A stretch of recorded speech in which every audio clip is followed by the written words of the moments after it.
नमस्कार दोस्तों, welcome to my channel. मैं हूं चांकू। दोस्तों आज हम बात करेंगे एक और अहम constitutional body that is GST council की। जीएसटी काउंसिल को क्यों बनाया गया, इसके पीछे की वजह क्या थी, mission, vision, functions, quorum etcetera, ये सारी चीजें आज हम देखने वाले हैं। मुझे उम्मीद है कि काफी कुछ नया आपको सीखने को मिलेगा। चलिए शुरुआत करते हैं आज के इस सेशन से। इस सेशन में आगे बढ़े दोस्तों, उससे पहले मैं आपको बताना चाहता हूं कि जितने भी चैनल्स आप यहां पे देख रहे हैं, इन सभी चैनल्स पे यूपीएससी से जुड़ा हुआ काफी रेलेवेंट कंटेंट डेली बेसिस पे आपके लिए भेजा जाता है। आप इन चैनल्स को ज्वाइन कर सकते हैं, इसका लाभ उठा सकते हैं। बात करते हैं कि ये जीएसटी काउंसिल को बनाने की जरूरत क्या पड़ी। देखिए, काफी लंबे समय से एक डिमांड देश में उठ रही थी, that is one nation one taxation की डिमांड उठ रही थी।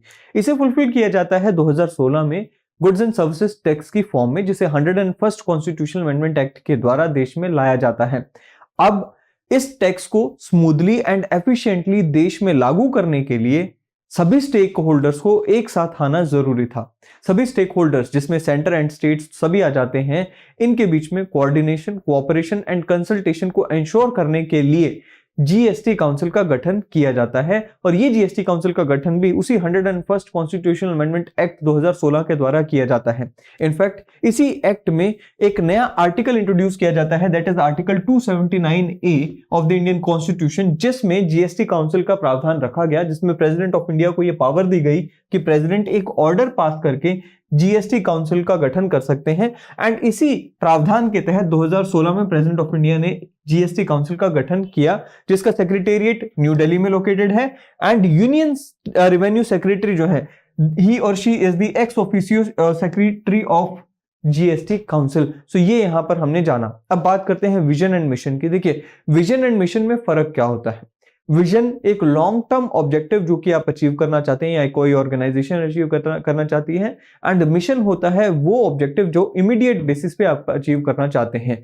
जीएसटी काउंसिल के विजन की अगर हम बात करें तो जीएसटी काउंसिल का विजन है एक कोऑपरेटिव फेडरल स्ट्रक्चर को अचीव करना। कहते जी the highest standard of cooperative federalism और federation in the functioning of the council को अचीव करना जीएसटी काउंसिल का विजन है। मिशन की अगर मैं बात करूं, एक ऐसा जीएसटी स्ट्रक्चर लेकर आना, एक ऐसा गुड्स एंड सर्विसेज टैक्स का स्ट्रक्चर लेकर आना जो कि आईटी ड्रिवन हो, यानी कि इंफॉर्मेशन टेक्नोलॉजी ड्रिवन हो, एंड यूजर फ्रेंडली हो, यानी कि हम सबके लिए एक ऐसी जीएसटी रिजीम लेकर आना जो कि चलाने में आसान हो, टैक्स भरना आसान हो, अपने टैक्स को जानना आसान हो, एंड यूजर फ्रेंडली हो। ये इसका मिशन बताया गया है। बात करते हैं कॉम्पोजिशन की। देखिए, जीएसटी काउंसिल में हर स्टेट को रिप्रेजेंटेशन मिली हुई है, इसी के साथ साथ सेंटर को रिप्रेजेंटेशन मिली हुई है। जो सबसे पहले मेंबर होते हैं जीएसटी काउंसिल के, वो होते हैं यूनियन फाइनेंस मिनिस्टर, जो कि एक चेयरमैन के रूप में काम करते हैं। इसके अलावा union minister of state in charge of revenue और फाइनेंस को यहाँ पे जगह दी जाती है। एंड इन दोनों मेंबर्स के अलावा हर स्टेट से या तो स्टेट के फाइनेंस मिनिस्टर, टैक्सेशन मिनिस्टर या फिर किसी अन्य मिनिस्टर को जिसे स्टेट नॉमिनेट करती है, उन्हें इस काउंसिल में जगह दी जाती है। ये तीन यहां पे तरह के मेंबर्स हमें देखने को मिलते हैं। इसके अलावा एक और मेंबर हमें यहां पे देखने को मिलता है, that is the chairman of central board of excise and customs, जो कि एक परमानेंट इनवाइटी है, not a member, permanent invitee है, जिनके पास वोटिंग राइट्स नहीं होते हैं काउंसिल में, but he take parts in the council and वहां पर ही और she give suggestions to the council. Now अब बात करते हैं जीएसटी काउंसिल के और पदाधिकारियों की। देखिए, हमने कहा कि चेयरमैन कौन होते हैं, यूनियन फाइनेंस मिनिस्टर। इसके अलावा चेयरमैन के अलावा एक वाइस चेयरमैन को भी बनाया जाता है। नाउ वाइस चेयरमैन कौन होता है काउंसिल का, जितने मेंबर्स स्टेट से आ रहे हैं, यानी कि जितने भी स्टेट्स के फाइनेंस मिनिस्टर्स या फिर रेवेन्यू मिनिस्टर्स आ रहे हैं, टैक्सेशन मिनिस्टर्स आ रहे हैं, वो खुद में से किसी एक व्यक्ति को vice chairman of the council बनाते हैं। अब ये वाइस चेयरमैन की टर्म कितनी होगी, ये तय किया जाता है इन्हीं मेंबर्स के द्वारा by themselves. So ये यहां पर स्ट्रक्चर रहता है। अब बात करते हैं वर्किंग ऑफ द काउंसिल। देखिए, जितने भी डिसीजंस होते हैं जीएसटी काउंसिल के, वो इसकी मीटिंग्स के दौरान लिए जाते हैं। आउटसाइड द मीटिंग कोई डिसीजन नहीं लिया जाता है। इसके अलावा हमें देखने को मिलता है कि कोई भी जीएसटी काउंसिल में तब तक फंक्शनिंग शुरू नहीं हो सकती जब तक ये अपना क्वारम फुलफिल ना कर ले। क्वारम फुलफिल करने के लिए एटलीस्ट 1/2 ऑफ द मेंबर्स को प्रेजेंट होना जरूरी है, तभी जाकर जीएसटी काउंसिल की फंक्शनिंग शुरू होती है। और इसमें बताया गया है कि हर डिसीजन जीएसटी काउंसिल में majority of not less than 3/4 यानी कि 75% ऑफ द वेटेज जो है उसके थ्रू लिया जाता है। अब यहां पर एक चीज को समझना जरूरी है कि ऐसा नहीं है कि जीएसटी काउंसिल में 1 मेंबर 1 वोट होगा। No, there is this system of weighted voting या weighted votes in the GST council, जिसमें हमें देखने को मिलता है सेंट्रल गवर्नमेंट के पास 1/3 ऑफ द वोट्स की वेटेज होती है, वहीं पे रेस्ट 2/3 जो वोट्स हैं वो स्टेट्स के पास होते हैं। सो बेसिकली सेंटर जो है वो 1/3 अपनी वोटिंग की वेटेज रखता है जीएसटी काउंसिल में, and rest of the weightage जो है वो स्टेट्स के पास होती है। सो यहां पर हमें देखने को मिलता है कि कोई भी एक डिसीजन है उसमें आप ये समझकर चलें कि सेंटर की हिस्सेदारी के बिना स्टेट्स उसमें आगे नहीं बढ़ सकती हैं, एंड स्टेट्स की हिस्सेदारी के बिना सेंटर आगे नहीं बढ़ सकता है, क्योंकि कोई भी डिसीजन लेने के लिए हमने अभी क्या पढ़ा कि भाई एटलीस्ट 3/4 मेंबर्स का इकट्ठे आना जरूरी है, तब जाके इसमें डिसीजन लिया जाता है। चलिए, तो अब बात करते हैं और क्या क्या फंक्शंस हैं इसके, और इससे भी पहले हमें देखना होगा कि भाई देखिए यहां पे स्पष्ट किया गया है कि ऐसा नहीं है कि सारे जो डिसीजंस हैं आप उन्हें छोटे छोटे ग्राउंड्स के बेसिस पे इनवैलिडेट करार कर दें। देयर आर सर्टेन थिंग्स जिनके बेसिस पे कोई भी जो डिसीजन ऑफ जीएसटी काउंसिल है उसे इनवैलिड करार नहीं दिया जा सकता। For example, let's say if there is any vacancy और defect in the constitution of the council and तब जीएसटी काउंसिल कोई डिसीजन लेती है, वो इनवैलिड नहीं हो जाएगा।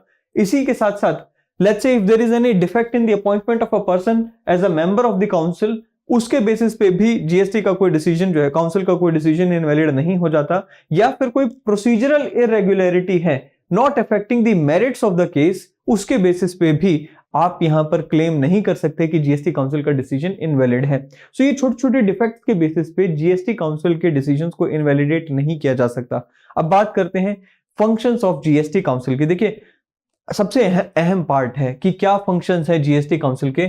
सबसे पहला तो है टू मेक रिकमेंडेशंस। कौन से मुद्दों पर, वो भी हम देखने वाले हैं। इन सभी मुद्दों पर रिकमेंडेशन देती है जीएसटी काउंसिल। सबसे पहला तो ये है कि भाई जीएसटी आने पर, यानी कि गुड्स एंड सर्विसेज टैक्स जब आ जाएगा, कौन से टैक्स को, उन कौन से टैक्स, सरचार्जेस, सेस जो अभी यानी कि जिस टाइम पे जीएसटी लाया गया था उस समय जो लेवाई किए जा रहे थे सेंटर, स्टेट या फिर लोकल बॉडीज के द्वारा, उन्हें मर्ज कर दिया जाएगा जीएसटी में। ये रिकमेंडेशन किसने दी? जीएसटी काउंसिल ने दी। इसी के साथ साथ कौन से गुड्स एंड सर्विसेज हैं जिसके ऊपर जीएसटी लगाया जाएगा, एंड कौन से गुड्स एंड सर्विसेज हैं जिसके ऊपर जीएसटी नहीं लगाया जाएगा, यानी कि एग्जेम्प्ट होंगे, वो भी यहां पर बताया। इसी के साथ साथ मॉडल जीएसटी लॉस कैसे होंगे, कौन से प्रिंसिपल्स को ध्यान में रखा जाएगा जब जीएसटी को लगाया जाएगा, इन सब के ऊपर भी रिकमेंडेशंस कौन देता है? वो जीएसटी काउंसिल देती है। साथ ही में कहता है जी थ्रेशोल्ड लिमिट ऑफ टर्नओवर, यानी कि कितना टर्नओवर होगा उसके बाद जीएसटी लगेगा, कितने टर्नओवर के नीचे जीएसटी नहीं लगेगा, वो कौन बताता है? रिकमेंडेशन कौन देता है? तो जीएसटी काउंसिल देती है। आगे बढ़ते हैं, कहते हैं जी लेट्स से कोई कैलेमिटी आ गया, कोई नेचुरल डिजास्टर आ गया, ऐसे में एडिशनल टैक्स रेज करने की जरूरत है, तो किस तरीके से, कितने पीरियड के लिए हम एडिशनल जीएसटी लगा सकते हैं जिसके थ्रू एडिशनल पैसा इकट्ठा कर सकती है सरकार ऐसी सिचुएशंस में, वो भी जीएसटी काउंसिल ही रिकमेंड करती है। साथ ही में अभी rates including flow rates with bands of GST. अब आप सब जानते हैं कि कुछ चीजों के ऊपर, कुछ प्रोडक्ट या सर्विसेज के ऊपर 5% जीएसटी लगता है, कुछ के ऊपर 12 लगता है, कुछ के ऊपर 18 लगता है, कुछ के ऊपर 30 लग जाता है, 28-30 लग जाता है। अब ये जो बैंड्स हैं, ये जो आप यहाँ पे स्लैब्स देख रहे हैं, ये स्लैब्स में कौन सा गुड आएगा, कौन से सर्विसेज आएंगे, ये कौन तय करता है? जीएसटी काउंसिल तय करती है। इसी के साथ साथ special provisions with respect to certain states, जिसमें आंध्र प्रदेश, अरुणाचल प्रदेश, असम, जम्मू कश्मीर, मणिपुर, मेघालय, मिजोरम, नागालैंड एटसेट्रा आ जाते हैं, ये भी जीएसटी काउंसिल बनाती है। इसी के साथ साथ any other matter relating to GST जो कि जीएसटी काउंसिल में डिसाइड, ये सारे फंक्शंस जो है जीएसटी काउंसिल के आ जाते हैं। इसके साथ कुछ और फंक्शंस को भी स्पेसिफाई किया गया है, जैसे कि जीएसटी काउंसिल बताएगी, जीएसटी काउंसिल तय करेगी कि किस डेट से petroleum, diesel, high speed diesel, petroleum crude, इन सब जो प्रोडक्ट्स जिनके ऊपर, एनर्जी फ्यूल्स जिनके ऊपर अब तक जीएसटी नहीं लगा है, इनके ऊपर जीएसटी कब लगाया जाएगा, ये भी कौन रिकमेंड करेगा? ये जीएसटी काउंसिल रिकमेंड करेगी। इसी के साथ साथ लेट्स से जीएसटी काउंसिल में कोई, लेट्स से अगर कोई सेंटर या स्टेट्स के बीच में, दो स्टेट्स के बीच में, या फिर centre and states on one side and states on other side, इनके बीच में कोई डिस्प्यूट अगर आ जाता है, उस डिस्प्यूट को कैसे रिजॉल्व करना है, उसका मैकेनिज्म भी कौन एस्टेब्लिश करेगा? उसका मैकेनिज्म जीएसटी काउंसिल ही यहां पर तय करेगी। सो ये डिस्प्यूट कौन सा होना चाहिए, ये जीएसटी से जुड़ा हुआ डिस्प्यूट होना चाहिए, तब जाकर यहां पे जीएसटी काउंसिल का रोल आएगा। अब बात करते हैं एक और फंक्शन की कि भाई देखिए जीएसटी जब लगाया जाएगा, जीएसटी को लगाने के बाद स्टेट्स को कुछ नुकसान होना तय था। अब उन स्टेट्स के नुकसान की भरपाई कैसे की जाएगी सेंटर के द्वारा, 5 years, for a period of 5 years, ये रिकमेंडेशंस जो हैं वो भी जीएसटी काउंसिल ने दी।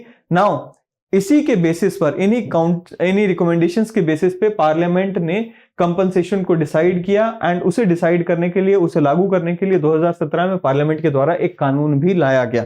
तो ये था जी जीएसटी काउंसिल जो आज हमने पढ़ा, जिसमें हमने vision, mission, functions, roles, duties सब कुछ पढ़ा। मुझे उम्मीद है कि ये सेशन आपको पसंद आएगा। अगले सेशन में फिर मिलेंगे। Till then thank you, have a great day ahead.